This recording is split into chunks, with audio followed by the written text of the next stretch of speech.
It's 8:30. We'll call this zoning committee meeting to order. We have roll call, please. Jesse Betcher, Here.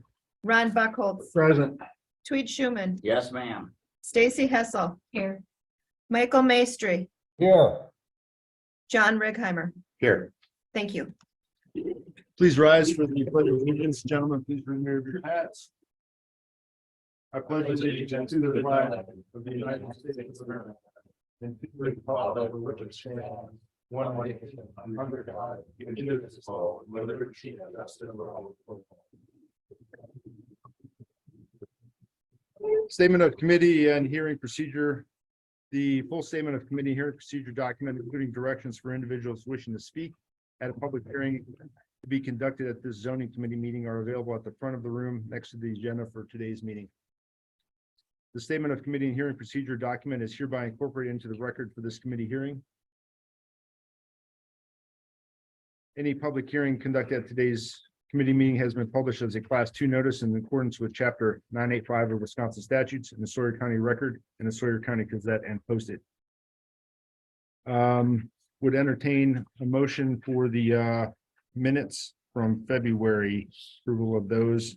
I'll make that motion, Mr. Chairman. Okay, we have a motion by Mr. Buckholz, second by Ms. Hessel for the approval of the February 2023 minutes. Any further discussion?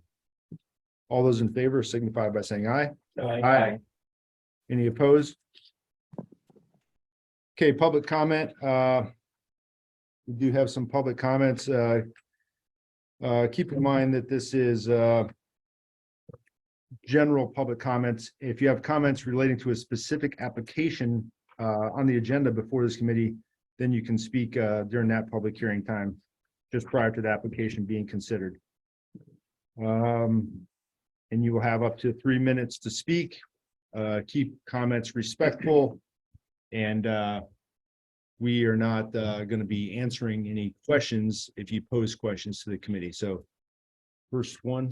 Yeah, and before we get into public comments, I just want to let the record reflect that legal counsel for today is Rebecca Roker, and she's on virtually. Oh, thank you.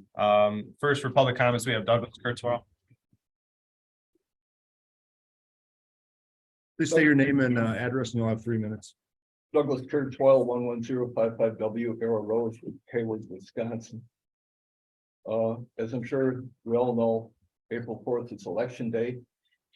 And in the odd numbers here, it is town officer elections. And this year, of the 15 towns under the jurisdiction of county zoning, due to retirements, there's going to be at least 3 new town chairs. There's going to be a couple of supervisors due to retirements. And then there are contested races in at least 4 of the other towns for the supervisory positions. The election is on the 4th. However, these newly elected officers do not take office until the 18th. Many of these towns, and again, the 18th, third Tuesday in April, is also by statute the earliest that towns can have their annual meeting. These annual meetings generally are scheduled a year in advance at the prior year's annual meeting. Many towns piggyback, postpone, and then piggyback their April monthly board meeting to the same date as the annual meeting in an interest of efficiency and perhaps more public involvement. So with the April zoning committee meeting scheduled for the 21st, if something is sent out to the towns and expected back in April, it would give them a maximum of 3 days with multiple new officers going to be on board. For as complex and complicated as this ordinance change proposal has become, it seems kind of ridiculous for zoning to be working on this for 7 or 8 months and giving the towns 2 or 3 days. Now, I do see an item on the agenda to possibly postpone the April zoning committee meeting for 1 week. So that gives them 8 or 9 days to respond to something that's been in the process of being developed for 8 or 9 months. doesn't really seem fair. And it won't surprise me, for as complex as this has become, that some of these towns may wish to have things reviewed by their own council. And I just hope you're all aware of that and the timeline. And then also, I have discovered within the last month that I am wondering out loud how many thousands of dollars of taxpayer money has been invested in legal fees and staff time on this revision of ordinance process. Okay, thank you, sir. Your 3 minutes are up. Thank you very much. I appreciate it. All right, I have no others for public comment unless someone's online. Wishing to give general public comment. The other one's all specific to the. They are, yeah. Okay, if there's then we can move on to number 3, rezone applications. We have none. We have no rezone applications at the time, so we'll move to number 4, conditional use applications. Yes, this is a public hearing in the town of Bass Lake, conditional use permit number 23-004, Select Materials LLC, part of the southwest 1 quarter of the northeast 1 quarter and part of the southwest 1 quarter of the northeast 1 quarter, section 33, township 40 north, range 9 west, parcel 002-940-33-1304 and 1303. It is zoned agricultural 1. It is 41.18 total acres. Permit is desired for the 5-year renewal of conditional use permit number 20-024 for a non-metallic mineral extraction operation, including rock crusher with amendments. This permit was originally approved on December 15th of 2017 and most recently renewed on December 18th of 2020. I think that wording might be a little off because the original CUP request was actually in 2012. So that 2017 date was another renewal aspect. So the original one again was 2012. As part of my staff report, again, this permit is requested for the early 5-year renewal of conditional use permit number 20-024. It is for the location operation of a mineral extraction operation, including rock crusher, with approximately 7 acres of new expansion area. The property is 41.18 total acres and zoned agricultural 1. Per the plan of operation, the existing pit area is now approximately 15 acres, with the proposed expansion of an additional 7 acres. As part of the 2020 CUP, the existing pit operation was specified at 10 acres with an anticipation to expand approximately 1 acre. Last year, this pit location received a large contract from the town of Bass Lake, which required additional material to be extracted. The new plan of operation specifies 50,000 cubic yards of material to be extracted annually, thus one of the reasons that the early renewal is being requested. The existing use in this area is 1 other gravel pit. Actually, I think there might be 1 active and 1 non-active gravel pit in this area. An agricultural area, woodland area, and mixed residential. The nearest residence is 700 feet away, with all crushing operations to be a minimum of 1,000 feet away. Several complaints have been received over the last few years regarding this operation. Crushing times and durations were questioned, as well as site visibility. It was the determination of the Sawyer County Zoning and Conservation Department that there was no specific evidence provided to substantiate the claim that crushing was outside of the specified hours. The existing plan of operation also specified site visibility, which was also discussed at a previous zoning committee meeting. The existing plan for site visibility states that the natural topography of the site and location restricts the view of the site from the roads and adjoining properties. The wooded areas surrounding the pit on all sides, which protects the area. Over the last 2 years, trees were cut on this property for additional expansion area and potentially to prevent MSHA violations. After the trees were removed, the stumps were piled along the pit edge to create a visual barrier. It was the determination of the Sawyer County Zoning and Conservation Department that the pit had remained in compliance with the plan's site visibility claim and that the pit could still not be viewed from the roadway. The new site visibility as part of the plan of operation is proposed to change to the following. A line of trees currently exists to provide a visual barrier to the site. A triple row of trees will be planted in the spring of 2023, extending through the hayfield along Stone Hill Road from where the existing tree row is to the western property border to provide further visual barrier as the site extends. A temporary berm is currently in place to provide a safety and visual barrier to the existing location. These locations and specifics are shown as part of Exhibit A as part of the plan of operation. During the renewal process, the operators also wanted to adjust the hours and crushing, the hours of operation and crushing operation hours. The current plan was approved for the following. The current hours are to be 6 a.m. to 6 p.m. Monday through Saturday during the months of May through December. Crushing operations are specified as May 1st to December 15th from 7 a.m. to 8 p.m. excluding holidays. Crushing not to exceed 4 weeks per calendar year. The new proposed hours are as follows. Hours of operation be 6 a.m. to 7 p.m. Monday through Saturday during the months of April through December. The proposed crushing operation would be between October 1st and May 15th from 7 a.m. to 10 p.m. Monday through Saturday, excluding holidays. If crushing must occur in the summer months, it would not exceed 350 hours and be between 7 a.m. and 8 p.m. Monday through Saturday, excluding holidays. Financial assurance has been received in the form of a letter of credit, and it is located on file with the Register of Deeds. As per the motion by the town, motion was approved. Justin Hallman, Chairman, Dave Albert, Supervisor, Bob Hammond, Supervisor, Marshall Savitsky, Supervisor, Jim Evans, Supervisor, all yes. Additional comments. Granting of the conditional use would not be contrary to public interest and would be in compliance with the spirit and the intent of the Sawyer County zoning ordinance and the town of Bass Lake's comprehensive plan, section 8.10, because it would not be damaging to the rights or others of property values. Owner must maintain compliance with the requirements of NR 135 non-metallic mining reclamation and Sawyer County zoning ordinance for non-metallic mining reclamation.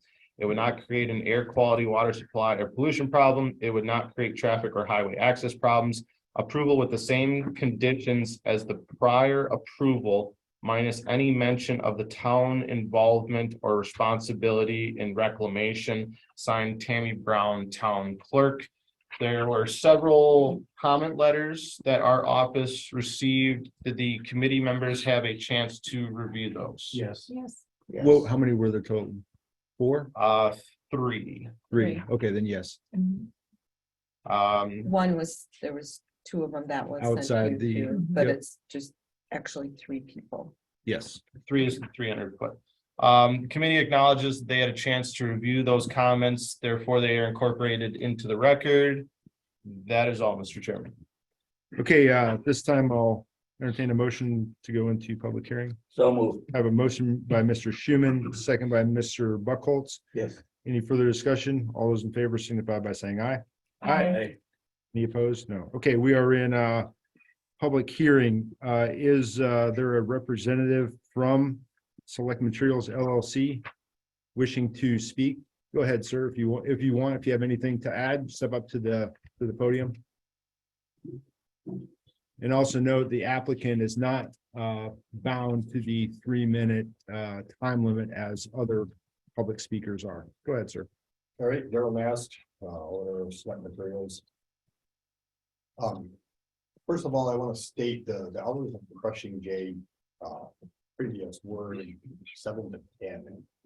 We've had this discussion several times at your office. For some reason, there was a discrepancy in the minutes or something. Because it keep coming back 7 to 8 and then keep challenging it, and it's in there at 7 to 10 or 6. I'm not sure if it's 6 or 7 to 10. I'd have to review the minutes again, correct? So your point there is that wouldn't be a change then, that you would keep the same hours. Exactly. Okay. Yes. Yeah. So what we're proposing is, the complaints we get from noise seem to come from the west. Which is typically like Durfee Lake and the edge of Coudray. So our proposal is to try to get our crushing in before most of those people are here, just to simply reduce the number of people that would be affected by it. So what we're asking for is to maintain those hours of crushing that at 7 to 10. From as early as we can, and that's one of the reasons for the early renewal. Previously, we couldn't start till May, and we're trying to get into April to get ahead of the tourists coming up. The other thing that comes up is visibility, because we had to cut trees to get back from the bank for MSHA violations and for more expansion room. So there were trees planted previously that are tall enough now to create a block, but what we're struggling with is that you can see across the hayfields from the neighboring properties. And mostly what you're seeing is my neighbor's pits. And I can't do much with that. I mean, I talked to John Jack, he gave me permission. We went up and we knocked his wall down and trying to reduce that visibility line. I did talk to him trying to buy some of that material from him, so I could simply crush it out and make that wall go away so that you couldn't see it, but he wasn't interested in doing that, and because I don't own it, I can't really do anything about it. So we are planning to plant trees to try to, as we gradually work our way, into that hayfield, so that those trees have time to grow and create a barrier before we get there. Going to be challenging. That's really heavy deer population there, so it's going to be challenging trying to compete with the deer on whether we can grow trees, but we're going to give it a good shot. I think that's about all I have for now, unless you have any questions for me. Yeah, committee, do you have any questions for the applicant at this time? Yeah, yes, I do, Chairman. Go ahead. Mr. Mast, you talk about planting trees in a hayfield or along the hayfield? Because if we approve this, it says will not affect prime agricultural land. That's not your intent? That's not my intent. That's one reason I've dragged my feet, because I hate to destroy a beautiful farm field. So you can see on exhibit A there, the existing tree line is the dark blue, and then the lighter blue is proposed. So it does cut that hayfield in half. It's following my property line, and the farmer now no longer, it's two separate people farming those two fields instead of one. So basically it's the trees will be along the edge of his field now instead of going through the middle of what was one field. But there's actually a property change there. The farmers changed who was farming which field. Thank you. Any other questions? I have one if there's not. So I understand you recently got a large contract with the town of Bass Lake to provide an additional like 50,000 cubic yards or something. My question is, if this CUP does not get approved, what would be the repercussions of that? Like what would happen? Obviously you wouldn't be able to fill your contract. So what would happen to the needs of Bass Lake Town in fulfilling that's this large requirement? Like, what would they do? Kind of up a creek. They'd be up a creek if this thing, okay. So actually what happened was last year, so it wasn't 50,000. 50,000 is roughly what we sell a year. So they did Williams Road last year, which was 10,000 yards of material. And we were not able to crush it for them because we didn't have enough hours on our CUP to crush that additional material. So what ended up happening was I sold it to them out of my personal pile, the pile that's there for the local contractors to use, including myself. So we sold their material out of that. They currently have zero material in the pit. So they have nothing, and they're looking to get enough so that we can replenish their stock this year so that they have material for the township. And I need to replenish my pile because I'm the lowest I've ever been. So, and part of the problem here is and we've discussed this with Jay, you know, we tried to open something over in Round Lake Township and they've made it basically completely impossible to open a pit in the town of Round Lake. So the demands on my pit just keep getting higher and higher because other townships aren't willing to allow their own use to come from their own townships. So, Mhm. I mean, we're trucking a tremendous amount of material to neighboring townships, Round Lake, Spider Lake, town of Hunter buys out of there. So it keeps driving my demand up. So from a business standpoint, the best thing I can do is just shut up and sit down. Because I have, the investment's been paid to open the pit. So at this point, it's profitable to simply crush more material. For the good of the community, the right thing to do is to spread that usage around it, you know, to more localized locations and reduce the amount that comes from my pit and replace it with a location closer to the end user. But at the moment, there's no option to do that. So that's why we keep seeing these volumes going up. And I don't see that changing anytime soon. I don't know. I mean, I've had people as far away as the town of Cable call, and I'm the cheapest option for them to get material all the way to Cable.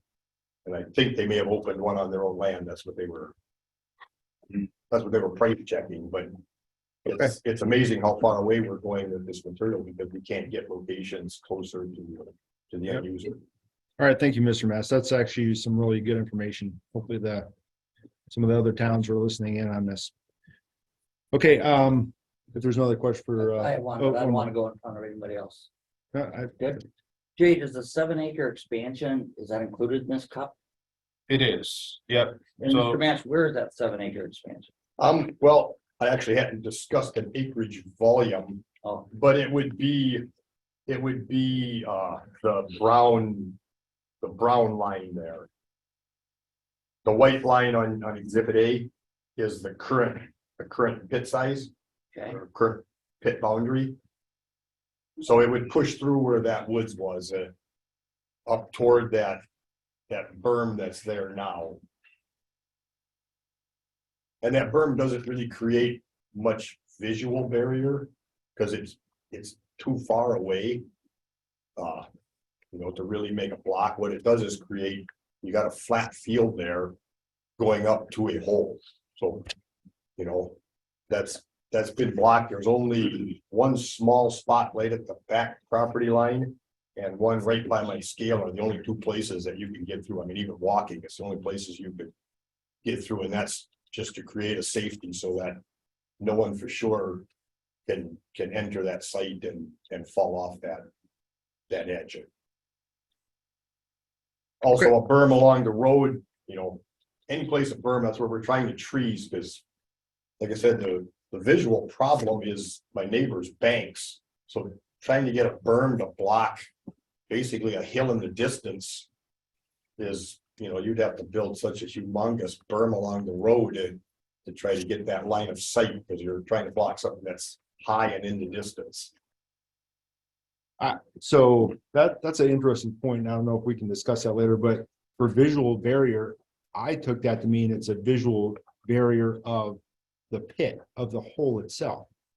So you So, can't see the hole now. right, You can see so, just the tips of the gravel piles. so I don't know what the visual barrier means. Is it a barrier of all mining activity, of a mound of gravel, or of the pit itself? So that's something that maybe we need to discuss here. I would agree. Yeah, I would think that's something that you would want to certainly look at and, you know, reference his plan of operation as to what he's now specified in his site visibility.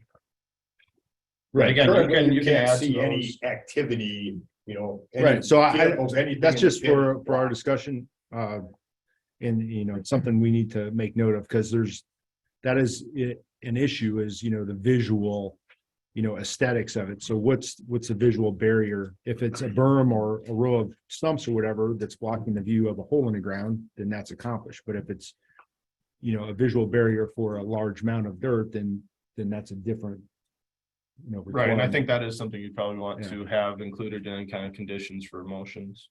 Okay, thank you, Mr. Mass. Is there anyone? I do have one Oh, other sorry. question, just for clarification. So for the 7 acres of expansion, what I had done is I took your exhibit A diagram and roughly calculated that area. So if this conditional use permit is renewed, it's renewed for a 5-year time frame. And I had in at least my conditions not to exceed an additional 7 acres of expansion over that 5-year time frame. If that's something that isn't acceptable to you, now is the time to specify that. Because, those are some of the things that we look at in granting these renewals now is how much are you going to anticipate expansion over the next 5 years? What are your hours of operation? And then to maintain compliance with that plan of operation. So I think that is an important aspect that we should discuss here now. If you're looking at doing more than 7 acres of expansion over the next 5 years, I do want to get that into any type of motions or comments here, so. Are you, I think that'd be okay. I mean, typically, we're using 1 acre a year. And when I say typical, I mean, we simply sell based on the demand, so. Is that gonna be up or down? A lot of that's, the big volumes typically come from townships if they have a road project, where they're redoing a road like Bass Lake last year was 10,000 yards on Williams Road. Other than that, most of my material goes to local contractors for residential building. so is how my comments read is not to exceed an additional 7 acres over the next 5 years, is that acceptable? And I guess if you were getting close to that 7 acres, you would have the option again to come in for an early renewal if this CUP is. Well, and that's why we're there, because I believe last year last renewal, you would put a 1 acre in there. That's how it got put into the Yes, motion. and we were talking an acre a year and it got listed as an acre, and so. That's basically why we did the renewal, because it didn't define an acre per year versus an acre for 5 years, and so. We just did the early renewal to clarify that. So the 7 acres in 5 years there is a little buffer there. I believe that's sufficient. Okay, Mr. Chairman, Jay, he's had multiple renewals on this. Mhm. Is that correct, Mr. Mast? You're here for the 2nd or 3rd renewal now? Yes. On this Yep. property? Yep. Have you had any reclamation efforts yet? Have you done anything in your previous areas? And are you agreeable to this reclamation plan that's listed here? So there's 2 questions. Yeah, I know, I'm The first question is no. Okay. There's still a small amount of material in the northeast corner. That's a heavy rock area, and so we're sorting rock out of there for retaining walls and riprap. A lot of that rock goes to shoreline restoration projects. So we have a little bit there that needs to be mined out yet before we can start a reclamation. The reclamation plan calls, there is an agreement on file on the east property line, which borders John Jack's pit. So there's a reclamation plan that allows for those 2 walls to be merged. So instead of having a 3-to-1 slope that goes up the hill and then he turns around and does the same thing again, we can simply just lower the entire topography there. So there's really no reclamation on my end. Once I crush to my line, it would be John Jack coming from the other side and crushing to his line, and then it would be just a flat level field Okay. or Thank you. plantation or whatever we planted it into at that point. Okay, thank you. Is there anyone present who would wish to speak in support of this conditional use permit renewal? Anyone online? No. Is there anyone present who would like to speak in opposition? First, I have Jim Payne. And so keep in mind that these comments will be limited to 3 minutes, and the committee will not be asking questions of the during the public comments, and also the comments need to remain relevant. My name is Jim Payne. I lived in Stooky Bay Lane. Oh, I see. I can see things in the pit. There's a big sand pile right here. there's another. I'm not sure if I understand all this here, but right along Dawson Road, there's another one. And there's something back there, and I can see it everywhere from Dookie Bay and Dawson Lane Road. So anyways, I wanted to thank the opportunity to speak, and it's good that zoning got a new op plan going, because the other ones, was poorly worded.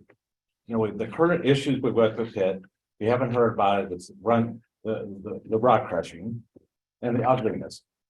We were told that we were gonna get a berm that was similar to the one that's up the road at the Wagler area.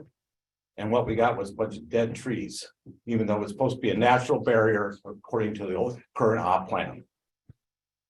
I didn't see anything in the old plan that talked about that, we were gonna have basically expand the pit another 50%. And it's not compatible with the surrounding community, and it's gonna hurt it hurts the property values. People come down to my house and say, what the hell's going on up there? Most people didn't even know there was a pit there. They talked about 3 rows of trees. Along this one area at the bottom, there's a single row of trees. It's very sparse. You can see right through it, most of the cases. Yeah, a couple places it's still there, but in other places it's not. It's only a single row of trees. Don't be mistaken by this thing here, because all these trees at the top have all been removed. Hours of operation, basically what I'm hearing is that, well, okay, we'll try to do it in the winter, but there's no guarantee in the op plan that says that what's the incentive to actually do it in the winter? It's going to end up being the summer, and we just, with the way it's worded, you're going to increase the hours by 50%. It's, we've been living on that lake. Those houses have all been down there since 1924. And we've rebuilt a bunch of them and all that kind of stuff. And we've looked at now there's 50% of the people live there full time. So, I actually go outside in the winter time. I don't, I sleep with my windows closed in the winter time. But yeah, no, in the summertime, I get woken up, if I sleep in, I never sleep very good. But if I sleep in, I hear the rumbling. I wondered about the Saban property. There's property right over here. It's a rental property. When I measure it out, it looks like it's within 1,000 feet of the Saban rental property. Why is that allowed? If it's, I don't know if I'm saying it truthfully. But then what? Okay, sir, you're 3 minutes up. Okay, what? Thank you. Anyways, wonder about the, All right, okay, your time's up, sir. Thank you. anyways, read my stuff.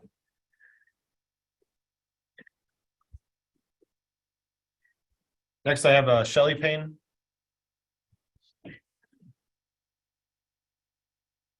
I'm Shelley Payne. I live at 15783 West Tukey Bay Lane.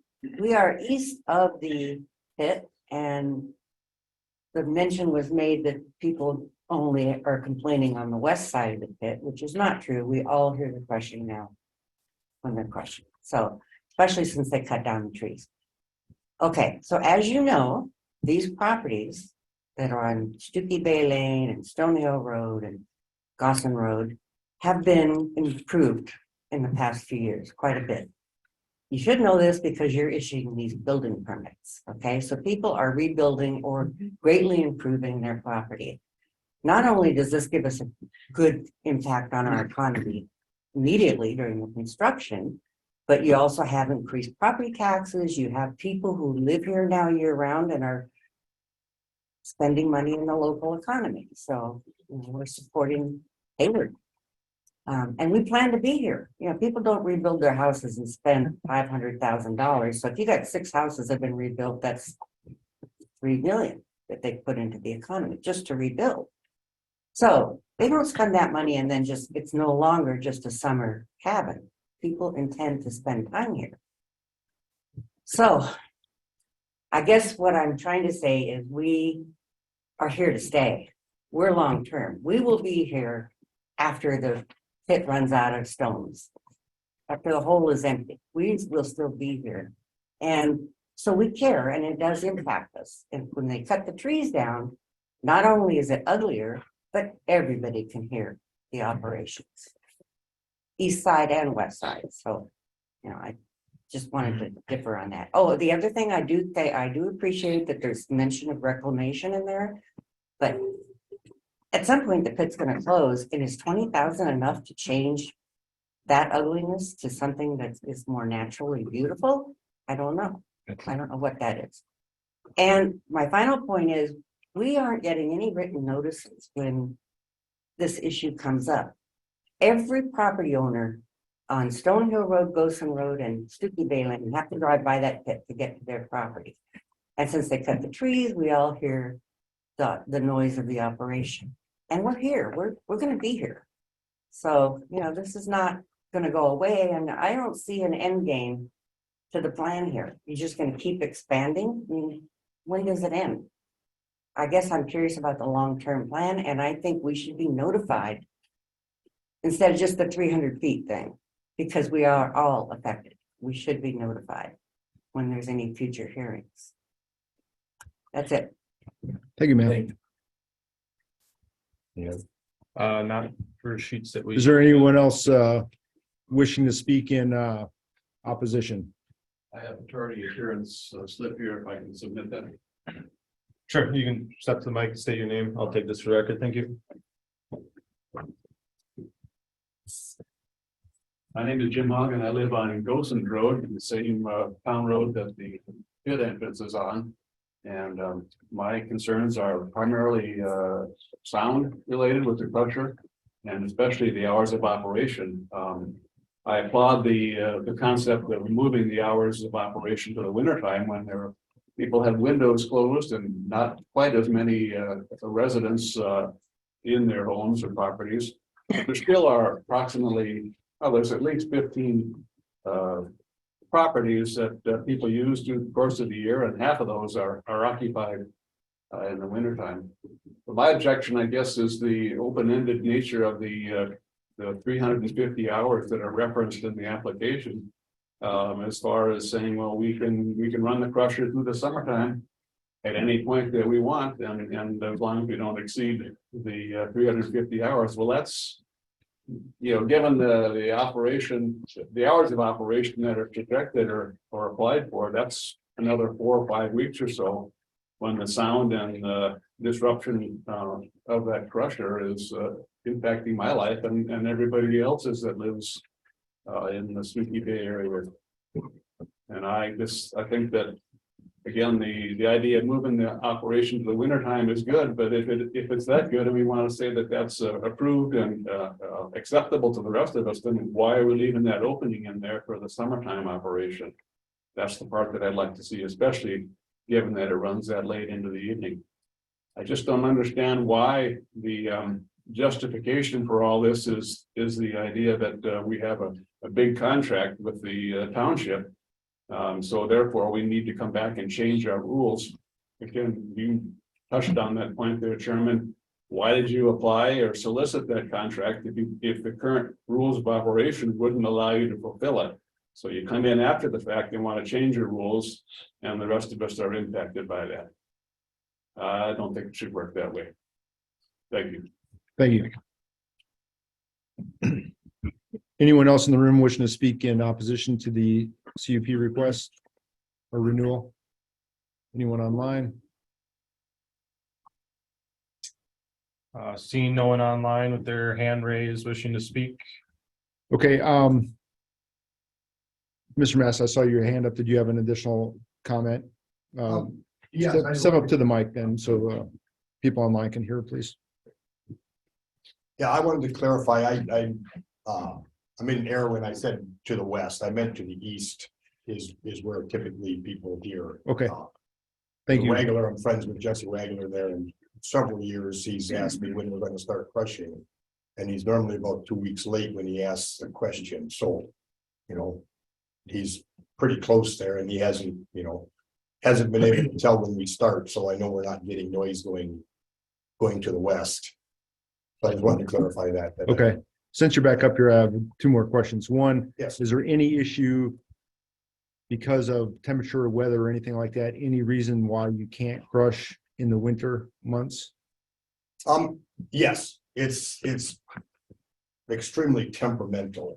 You know, like now there's just way too much snow to try to Okay. get through. So So there are we put environmental that in there factors. to try to get as early as we can. But we left the summer hours open. There's two issues. One is, will the weather allow us to crush? And once it starts freezing, you know, that dirt freezes on their belts and the other issue is I have to hire the crushing done, so I have to work with their schedule, you know, they're, you know, got a lot of contracts all over the state, you know, so I have to fit into their window when they have time. Okay. As far as the hours of operation, the first question they always ask me is, what are your hours? You know, they want to run 24/7 because, you know, they're coming in with $5 to $10 million worth of equipment. You know, they're from out of town. You know, they want to get done and move on, because if they fall behind, you know, they're like, how do we catch up if we can't wiggle on, you know, if we can't work harder? That's normally how we bail ourselves out of trouble. If you fall behind on the job, you work overtime.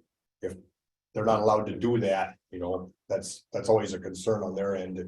How much is our equipment parked and what do we do with our people if they're out of town and we're just sitting there waiting for the clock to come around so we can start again? Yep, yeah, the committee is well aware of those procedures for the rental or leasing of the crushing equipment. My final question is, have you used any decibel reading instruments to determine the sound at different distances from the crushing operation? Have you ever done anything like that? I have, yes, and I don't have that paperwork with me today. Okay, But yes, I did do that. I walked around the perimeter of the property, reading the decibels. At one of the last hearings, I actually checked the courtroom. And the operation, the operational noise in decibel readings was 3 decibels louder than the attorney speaking on the overhead in the courtroom was. Is it James Saunders? Is that? So it's okay, no, basically. I know, I've somebody done talking loudly in some- the room is the noise level. yeah, that you I want. know that if you read the decibels there, it's actually not that low, and I don't think that. Okay, thank you. All right, that's all. Thank you. Okay. All right, if there's no other, Mr. Chairman, Jay, could you clarify the new proposed hours of crushing? That's confusing to me. Is it Yeah, do you April? want to wait till we go out of public hearing for sure. that, or do you want to, no, it doesn't matter. no, we can wait. I'd entertain a motion to come out of public hearings. So moved. We have motion by Mr. Schuman, second by Ms. Hessel to come out of public hearing. All those in favor signify by saying aye. Aye. Aye. Any opposed? Okay, Do you want the new proposed, or do you want Well, the I just existing and clarify it. proposed? No, just a new proposed. So as per the owner's plan of op, which is then re-summarized in my staff report. And they are a little worded, so you do have to kind of keep up with them. So the normal hours of operation, this is when they would have, you know, equipment in there, trucks hauling, excavators moving piles. That is to be from 6 a.m. to 7 p.m. Monday through Saturday during the months of April through December. That's normal hours of operation. Okay. Crushing operations, the proposed hours of crushing operations would be from October 1st until May 15th. And that would be from 7 a.m. to 10 p.m. Monday through Saturday, excluding holidays. If crushing must occur during the summer months of May 16th through September 30th, the crushing hours would be from 7 a.m. to 8 p.m. and not to exceed 350 hours of operation. That is what the applicant is requesting for those hours.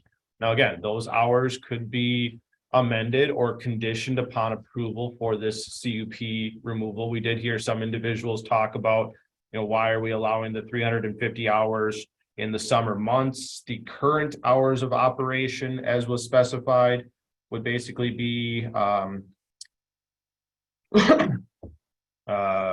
312 hours is what he's allowed to do right now. So we're actually increasing the number of hours of crushing in the summer months with this renewal. By 38. Yeah. 38 hours. Okay. Okay. Do you have to read anything else, or we're just in, Oh, yeah, Discussion sorry, discussion action for conditional use permit number 23-004, Select Materials LLC, legal descriptions previously read into record. This permit is desired for the 5-year renewal of conditional use permit number 20-024 for non-metallic mineral extraction operation, including rock crusher. okay, so committee, we've heard a lot of discussion, as we do with a lot of these, dealing with open pit mines and stuff, but I believe it's, you know, you, depending on what conditions the committee chooses to put on there, I don't think that it's in the best interest of anybody to, you know, just flat out deny this. But if we want Excuse me, to, Chairman, I don't think you should go that way. We have our own district to represent and we can vote. Yep. I that, understand your no, opinion. no, you are correct. I wasn't trying to influence anybody. I was just thinking out loud. Correct, good point. So we have it's in the committee's hands at this point. It has been approved by the town unanimously. Correct. But it is up to the committee if we want to add or impose or take away any of the conditions. Yes, Mr. Buckholz. I'm gonna make a motion to approve this CUP. So we can get into discussion on it. I'll second that. Okay, we have a motion by Mr. Buckholz to approve. We need to clarify though with which you need to. So you, Yeah, well, that's kind of what I was gonna do in discussion, but maybe I can't do it. so that your, way. your motion should include either the conditions as listed in the staff report Yeah, or have your okay. own set of conditions. Right. Let me look here. With the conditions of possible conditions of 1 through 4. And it would findings of fact. It would not create an air quality, water supply, or pollution problem. And number 2. Is that enough? Number 8. Number 8, yeah, thanks, Stacy. Number 2 also. Yes. Okay, thanks, Ron. And Okay. then you second that. I did Motion. second that. So we have a motion by Mr. Buckholz, as stated in the staff report, items 1 through 4 and findings of fact, numbers 2 and 8. And 3 and 3. And that was seconded by Ms. Hessel. Okay. Any further discussion? Sure. Okay. Does that also, Jay, include your staff report conditions and the town conditions that are? So the town didn't actually put on any conditions. They just put additional language as to solidify their motion for approval. They have no additional conditions listed. Okay. They basically just specified their findings of facts for approval. But it doesn't include your staff report. Right, and my staff report conditions are basically, I'll call it cookie cutter for gravel pits, but in this staff report references the operator's plan of operation, which includes the hours of operation and crushing hours and durations, which was what I previously read into record. Now, again, if there's discussion as to amend those potential hours, this is the time to have those discussions. And unanimously approved by the town. board. Correct. So, Jay, Jesse, my next question is. We should include it, I want to include, and I probably should have did that when I made that motion, is to make sure. That he has all the trees planted and stuff, so it is not visible. Should that be done in my motion? It's in his. So it's part of his plan of operation for the site visibility, and if he's in non-compliance with his plan of operation, that would be grounds for withdrawal or removal, or what's the right word? rescinding of his conditional use permit. So he has to abide by his own plan of operation, which specifies his site visibility considerations. I can reread those too. No, I think we have those, but it doesn't say an actual time limit, like says- when does he have to plant the 3 rows of A trees? triple row of trees will be planted in the spring of 2023. Okay, it does have time, okay. And yeah, so if we want now, we can discuss that visual barrier. Because it says that, it says, you know, in the original op plan, it said natural. So to me, natural is if you have dirt or organic matter, whether it's living or dead, a stump or a living tree, that's natural. That's not a man-made visual barrier. And a visual barrier to what? A hole in the ground? Yeah, that's accomplished. A visual barrier to a 50-foot mound of dirt, then maybe not. So I don't know if this is a time to address what visual barrier entails, what it's, blocking your view of what exactly all mining operation or just a hole in the ground. But it sounds like, a triple row of trees, even though it could potentially interfere with some prime agricultural land, Well, and I do think you're on the right track here, and I do think, this should be that discussion portion of it, because, what's to say that only 20% of the trees live? And well, I planted them and I met that. So, I mean, you really got to look carefully at that aspect, because, that was something that was questioned as part of the last CUP approval was, a visual barrier, and your definition of a visual barrier may be different than someone else's. This says, to plant a row of trees. What's to say, the survival rate of that? You talk about not being able to view the pit. Now, is that the pit floor and the high walls, but not including, the stockpiles of material? I think those are important aspects to get on the table at this point, because someone reading and interpreting that different is going to come up at a different time, and I don't want to deal with it at a different time. I'd rather get it all out on the table right now. Can we ask Rebecca? Becca, what are your thoughts on that? Becca looks like she is. I'm here. I agree. I think if the more specific you can be in the conditions, the better. Because as you said, Jay, it eliminates any confusion down the road as to what visual barrier means. So if you want to add specifics, you can certainly do so, and I would recommend you do so. So what are those specifics? Yeah. The natural disaster in effect. I mean, like if you planted the trees and then you have the deer eat all the trees. So he keeps pouring money into trying to make these barriers. So are we saying mounds of dirt that are grass planted? What are we saying? So what are the specific measures we need to take, Rebecca?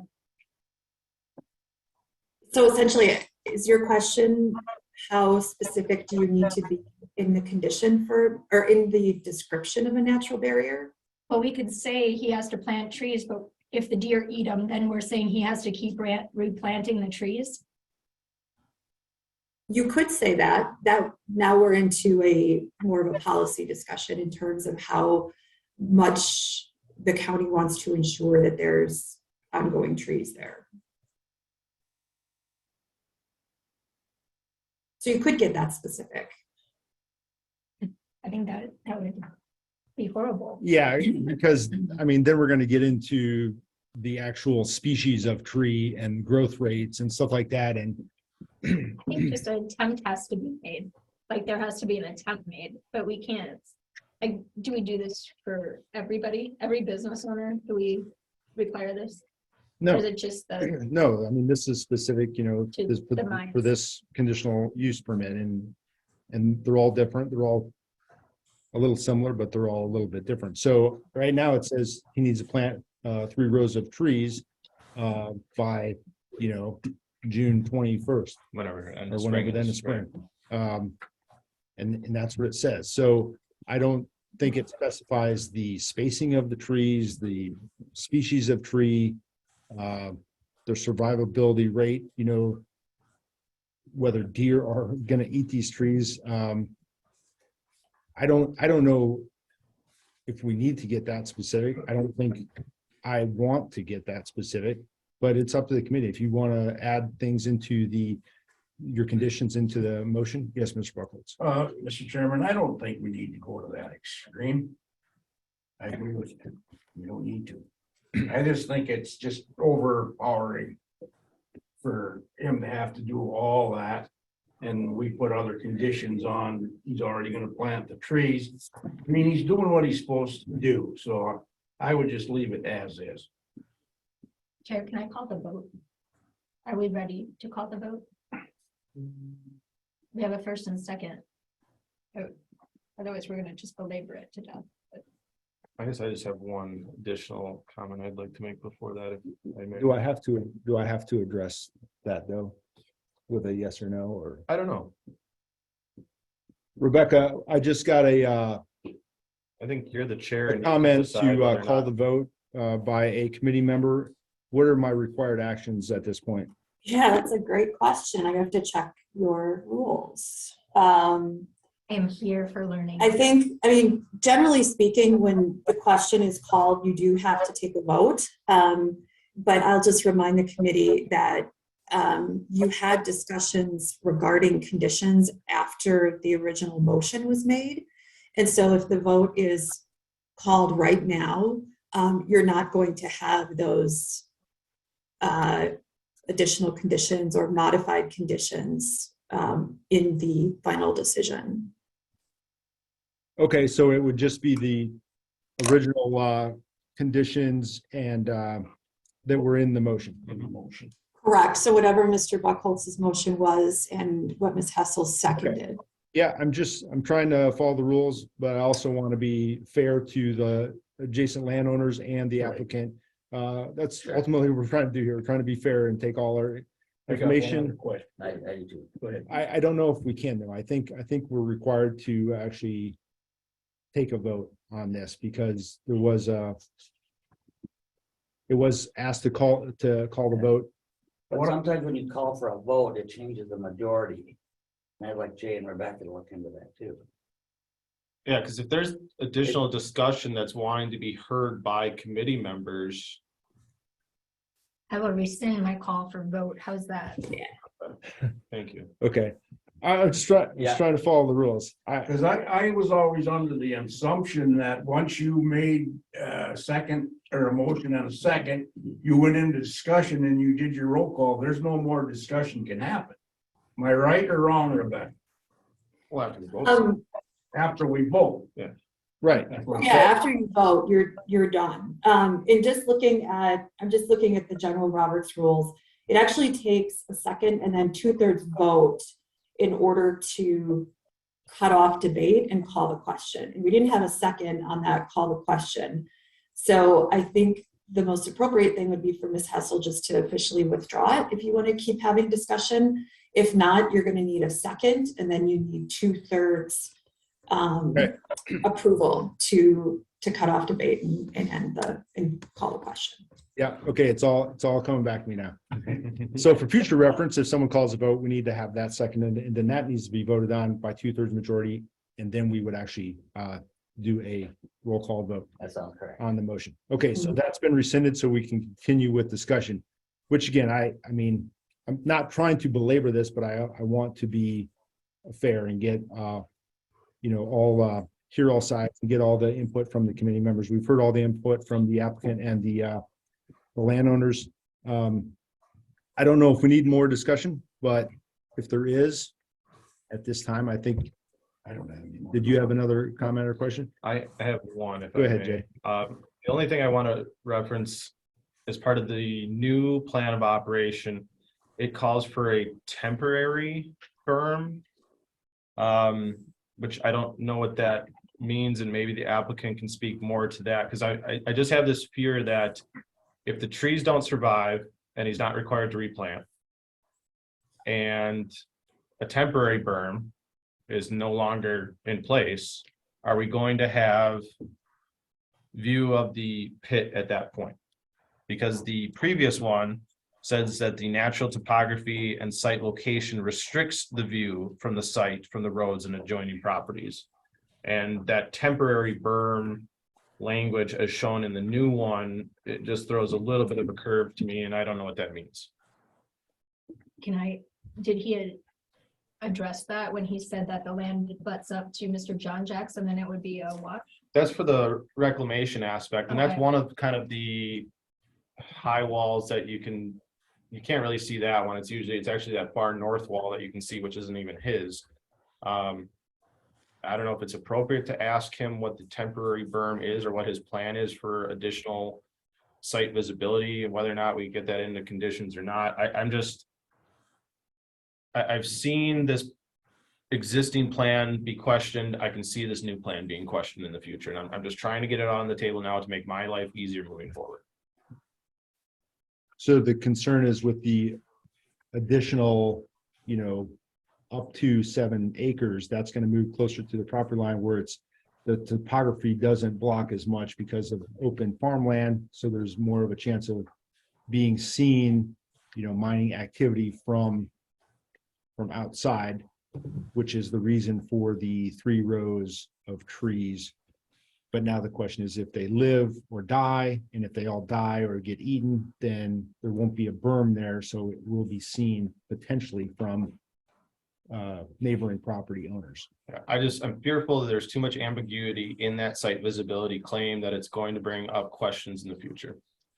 Okay, so in the original op order or op plan, it said that there needs to be a natural barrier, whether it's, so maybe what you're saying is, it might be a good idea to include something that leaves a natural visual barrier, whether it's trees, berm, whatever, but there's some kind of visual barrier to the pit itself.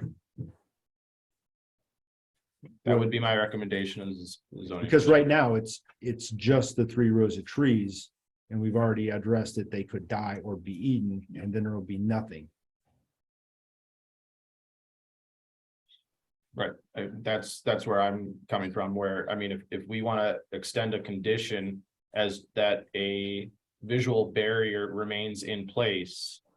Because right now it says temporary, the trees are great, to have that additional aesthetics and site visibility concerns. I'm concerned about a temporary berm as part of the language. Because if the berm is now just stumps and the stumps deteriorate in the next couple of years and the trees don't survive, are you going to be able to see the majority of the pit? Was that in your recommendation? It wasn't, but now as I'm reading through both of these, it's concerning. But there's no time frame on temporary berm. So it sounds like the berm is there until the trees attain a height to which they're going to do some blocking of the view. So And the I don't know if it's temporary, appropriate to hear from the applicant. He may have other is that- solutions we to don't this. normally hear from the applicant again, do we, during our discussion action? No. No. Rebecca's got her hand up too. What do you got first, Rebecca? How about language that says maintain a visual barrier? So if it's a temporary berm, that would maintain your visual barrier. If it's your 3 rows of trees, that's maintenance of a visual barrier. If the trees die or are eaten and you can see through the trees, then you are no longer maintaining a visual barrier. So that's one option. Jay, I don't know if that's specific enough for you. Yeah, that's perfect. I think. That's the verb I thought of. That's exactly the word we were looking for. Maintain Yeah, a visual barrier. So whether, yeah, okay. So would you agree in your motion to yes. amend that to the verbiage it says maintain visual barrier? I do. And is that a condition that the applicant agrees to? Yes. All right. So, okay. All right, making progress.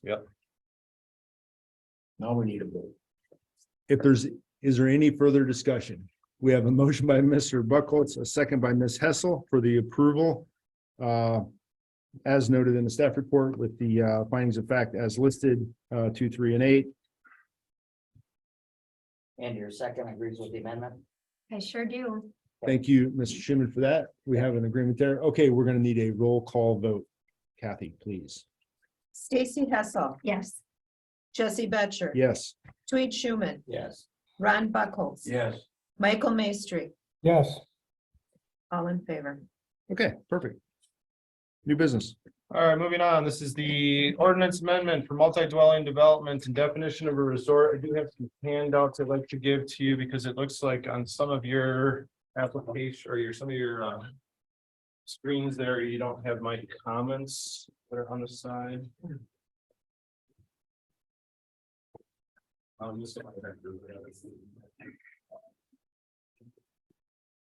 Kathy, can you grab the other couple options there as well, please? And start picking those out. There should be those right there. Yeah. Option 2, Yeah, and then option. and then this. Yeah, I got this one. If you want to hand out those. Sure. Thanks. Thank you.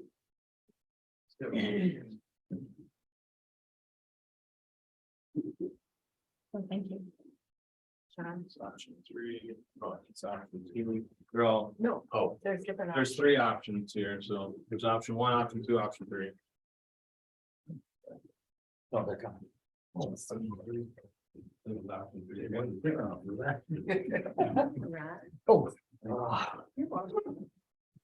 Did that- There's option 3, there's option 3. I couldn't, no. If those are extra, can come up there, so Kurt's file and Great. I think Sure. this is option. No, I have one. All right, so last month. And we went back and forth on whether or not, we should send out option 3 as it is the towns. And in conversations with some of the local town officials, it didn't sound like they were too, receptive to reviewing that option 3. So I wanted to come up with a more comprehensive kind of rundown of where we're at on this ordinance amendment. So option 1, which ultimately is the option that if we don't do anything, because this is the current Sawyer County zoning ordinance right now.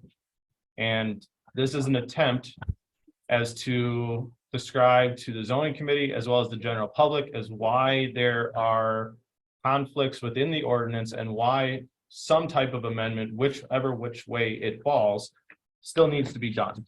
And I just want to go through some of those as my comments listed on the side. One of the most difficult things is the double definition of dwelling multifamily versus multi-dwelling development. The only time that dwelling multifamily shows up is within the R1 district, the residential district. Our residential districts are confined more towards more populated areas, like you get just outside of the city of Hayward and you fall into the town of Hayward, where you find majority of just residential districts. The vast majority of our other zone districts are residential recreational 1 or residential recreational 2. Then we have the language under dwelling unit where we state that only 1 dwelling unit is allowed, but yet through a conditional use permit process, you can apply for either the dwelling multifamily or multi-dwelling development. So there are some conflicts there that probably shouldn't say that only 1 dwelling unit is allowed, because if you were to get a conditional use permit, you could have multi-dwelling units on 1 lot. That again is shown up on the definition for lot. Then we go down to multi-dwelling development, and this is one of the largest things that I've always struggled with the current ordinance and why I was proposing a change for ultimately option 3, is that the current ordinance allows for 1 dwelling unit on a lot. With a conditional use permit, you can do 3 or more dwellings, but there is nothing in ordinance that allows for 2. So 1, you're fine. 3, you can get with a cup, but there is no avenue for 2. No avenue at all. You have to legally split the lots and create separate lots, which I've always just found odd, where if you had 400 feet of frontage and you wanted just 2 dwelling units out there, you met your dimensional requirements, there are no provisions. You can't do it. You got to legally split the lot. But if you want 4, because you meet those dimensional requirements, you can come in and get a CUP and potentially be approved and you can do it. So that has just never made sense to me and I still struggle with that. We heard of some of the tax implications that are potentially out there. Legal counsel was not able to validate that because tax assessors would still have abilities to assess how they see fit. Because if we allowed a conditional use permit for 3 dwelling units on a lot that met the dimensional requirements, that town assessor would have to do a reassessment of those. So why wouldn't they have to do a reassessment for 2? Then we have the definition of resort. The current definition is not great. There's some old language that's included in there. We've heard from one individual that thinks it should be one or more, or I'm sorry, more than one dwelling unit would be constituted as a resort. We had this discussion with zoning committee back in September of 2020, where they gave guidance and kind of their policy that 2 would be fine, but 3 or more you would be constituted as a resort. So something needs to change on the resort definition. Moving further down, we look under the actual zone district requirements. We have the 1 family and 2 family year-round development. We have no definition of 2 family. So I do want to make the change as to what is a 2 family dwelling. Again, those are then further described in the options, in options 3. Moving further down to sub B, this is where we see this multifamily, which is for 3 or more dwelling units. But again, has no clarification if you want to do 2 dwelling units, but yet you can do a 2 family dwelling. So again, a lot of, I guess, lack of definitions, lack of clarification and contradictions within the current zoning ordinance. Moving on to the second page there. Through my research and process here, there's portions that list rooming and boarding houses. We don't have a definition for rooming and boarding houses. Through any type of ordinance amendment, we should probably get a definition of what a rooming and boarding house is. And then we get into the further zone districts of RR1 and RR2. RR1 and RR2 line up very similar as to the permitted uses and uses authorized by conditional use. But again, there's some different wording that's used under sub 15 of RR1 and sub 16 of RR2. Those should probably read similar. And then we move further down to section 18 under dimensional requirements. This is found in the notes section. This is only for the R1 zone district, where if you want to apply for your multi-family dwelling multifamily, which is for 3 or more, you would only add 5,000 square feet for each additional dwelling unit. That is in current ordinance right now. That would only be for the R1 zone district, and it would only be in non-shoreline zone districts as well. So again, option 1 is the current ordinance. This is my current interpretation of it. And option 1 is being utilized as to show you why there's issues and why things need to be changed. Which way they would need to be changed, I don't care, but I'm showing you that there are issues with the current version and we need to change. Then we move on to option 2. Option 2 cleans up the definitions, cleans up some of the ambiguity between different sections, but it specifically lists that a resort be more than 1 dwelling unit, and that there are still no provisions to have 2 dwelling units on 1 lot. You would still be allowed to have 3 or more through a conditional use permit process, 1 being allowed. But if you want 2 dwelling units on 1 lot that meets those minimum dimensional requirements to have 2 dwelling units, basically you would need 200 feet of frontage and 40,000 square feet. There are no provisions to do it in option 2. That gets rid of any potential tax loopholes, which again, legal counsel and myself don't necessarily think may be valid. But again, that's the kind of nuts and bolts of option 2. Option 3, that is the one that you've seen multiple times. Nothing has really changed in this. Again, cleans up the definitions. At this aspect, the resort definition would be that it'd be for two or more than two. That a resort would be more than 2 dwelling units. And that it does have provisions that if you met your dimensional requirements, you have 250 feet of frontage, you have, 300 feet of depth.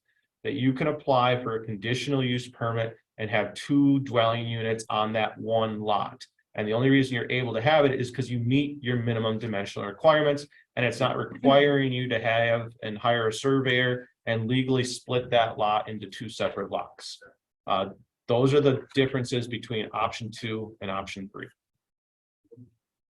Okay. And that's where I'm at. So what are you recommending, Jay? My recommendation would be option 3 is that that is the option that we've worked on with legal counsel for almost a year, if not more than at this point. And that would be my recommendation. It's also taken into consideration the discussion held with zoning committee on the resort definition over the last almost 2.5 years. So our motion now would be to move this forward to the townships, correct? It's as a discussion action item to do so.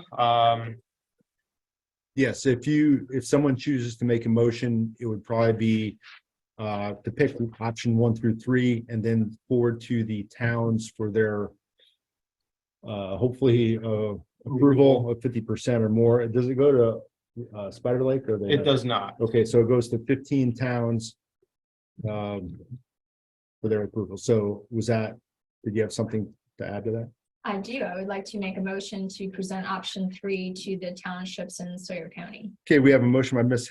Hessel for the approval of option 3, version 4.1 to send to towns for their concurrence. And Rebecca has her hand up too. Oh, go ahead. We have a second by Mr. I'll Schuman. second that for discussion. Okay, so we'll go into discussion, but we'll hear from Rebecca first. Yeah, just very briefly, as Jay mentioned, Andy and I looked at the concerns that were raised regarding the property tax assessment. And, from a legal standpoint, we did not identify the calculations or using that the 40% qualifier within the Wisconsin State Property Tax Manual. And we looked at the actual manuals that direct assessors how to assess. Now, that being said, assessors do have discretion in making their assessments, but I just wanted to clarify, what Andy and I had looked at in terms of reviewing the legality of those arguments with respect to the property taxes. That's it. Yeah, hey, thanks, Rebecca. So back in January, that was one of the issues that we were concerned about, not necessarily the legality, but the implications and potential loss of tax dollars. So that's what I think what we were more concerned about. We weren't worried that we were breaking any laws, but it was just where we're going to be losing money. That was the issue. Right, and I think, ultimately, anytime someone would, apply for this dwelling multifamily, they're still gonna need approval of a conditional use permit. They're gonna still need a land use permit from our office to build this other dwelling. And we send those copies of those land use permits to all of our town assessors, which at that point should trigger them to go out there and do a reassessment. So I don't understand where that tax, switching or implications or burden would come from, because they should be able to reassess it fit as that it was split into 2 separate lots, because you have 2 dwelling units occupying, again, using the 250 feet of frontage. If you have a dwelling unit here and a dwelling unit here, you assess the improvement values of one dwelling in 125 feet. You assess this one for their improvement values in 125 feet. Right, so probably not a lot of money being lost through taxes. Ultimately. If anything, this might be an increase because you're gonna have people applying for this multi-dwelling development. Okay. Okay, we have a motion by Ms. Hessel, second by Mr. Schuman to approve sending this to the towns. Further In discussion? Yeah, Yeah. Jay, did you mention though that you had already gotten feedback from the towns on option 3? And that's why So- you devised option 2? Correct. And I guess I'll just state on record, Phil Neese and myself had some conversations. Phil was kind of doing a straw poll of some of the towns, and the majority of the towns that he had indicated to me were not in favor of the 2 dwelling units on 1 lot through the conditional use permit clause, which I don't understand necessarily why. If it's only because of the tax implications, I definitely am going to mention that in my summary to the towns. But again, I keep going back to that issue where 1 is allowed, 3 or more you can do with a cup and dimensional requirements, but nothing allowed for 2. And it just boggles my mind as to why that would have been put in there. I don't think that was the intent ever in the ordinance, but unless someone can really verbatimly say, well, this is why this wasn't allowed previously, and not just the tax implication aspects, I'd be all ears for. But again, with that straw poll from Mr. Neese, he said that it would fail, it would deny. You know, certainly is some aspects with the resort definition as well. Option 3 has that, you know, resort would be classified for more than 2 dwelling units. But ultimately, we won't know for sure until we send it out to the towns. Are we going to have this discussion back in April or back in May that we didn't get 50% approval? Maybe, but until we actually send it out, I don't know if we'll know that. And ultimately, if and when we get 50% approval of the towns, we will still be holding an official public hearing for any ordinance amendment. Ms. Hessel? Yes, 2 questions. What authority does Mr. Neese have in regards to this? He doesn't. And so then the second question is, does he have anything in writing at this point to make this a questionable decision on our part? No, and I think that's where we still have to send it and see where those votes come back. Right, so that's he's- where Yeah. I'm trying to nix Yeah. that comment. Thank you. I guess helping me trying to do work that's going to fall on deaf ears, and yeah. But we that's won't know. hypothetical. We're just dealing in facts. Yep. Thank you. Right, so another fact, so if we do vote to send this to the towns, Jay, will you include a kind of clear and concise description? As best I can, yeah. Okay, so you're not just sending them. to No, us, oh God, you're no, gonna no, send there'll be them- a larger summary page. I Okay. hope the towns take the time to read that, because it'll probably end up being a page and a half of summary as far as the history on this, what's specifically changing in it, and why. Okay, And I've done that for all ordinance amendments, over my tenure as zoning administrator. okay, so your summary may be longer than the amendment itself. Yes. Got it. Okay, any further discussion? We have a motion by Ms. Hessel, option to send option 3, to approve sending option 3, 4.1 to the towns. Second by Mr. Schuman. No further discussion. We will do we need a voice vote or roll call. New business we haven't been, I bet I can do on yet. We'll just do a voice on this one. All those in favor signify by saying aye. Aye. Any opposed? Aye. Okay, passes 4-1 in approval to sending to towns. Okay, And ultimately, I don't know if we'll get these back in time for April. But it'll be included. Yeah, we'll see how fast I can turn it around. I know the towns, and we heard from, and I guess that leads into the next item here. With towns bumping their meetings back, potentially new supervisors and chairs coming in. It may be May until we have the responses back from the town. yep, okay, that brings us to 5B. Proposal to change the April 21st zoning committee meeting date to April 28th. Discussion possible action. I think everybody's aware of this.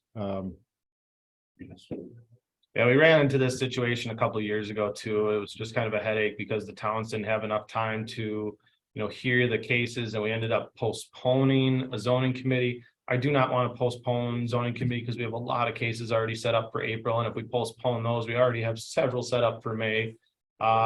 It would be my recommendation that we would move our regularly scheduled Friday, April 21st, 8:30 a.m. zoning committee public hearing until Friday, April 28th, 8:30 a.m.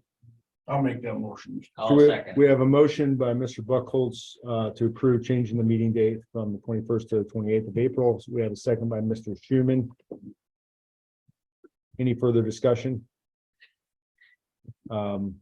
I won't be here, but I'll just ask, is there anything that we're missing possibly and that could be negative or a reason why this is gonna, either way, it's gonna be after the county board meeting, but I can't see anything why it would be detrimental to move it. Is there something I'm missing? Not that I'm aware of. I mean, it's gonna be some due diligence on our office and staff as to, indicate back to the applicants as well as potential, did you send out I comment haven't, letters yet? I'll- Okay, I'll good. just have to redo. Yep. So no, I don't see Okay. any impact. In fact, I see it as an approval because now that this will give more time for towns to. 10 more days. Right. Not only to hold their meetings, but get us comments back because again, we do have quite a few cases for April. Well, 7 more days, 10 days after their. Well, and some of them don't just hold it on the 18th. They may hold it on the 19th or the 20th because they don't like moving their actual days that it would have been. Mhm. So if they normally hold it on a Thursday, they like to keep it on a Thursday, but move it back that next week. Okay, motion by Mr. Buckholz, second by Mr. Schuman, to move the meeting from 21st, 28th. Any further discussion? All those in favor signify by saying aye. Any opposed? Okay, that passes. 5C, any other business that may be come before the committee for discussion? I just want to say personally, thank you to Mr. Betcher for zoning committee chair over the last, year and a half, years, just a year. And you will be missed, sir. All right, we're adjourned. I would second that, Jay.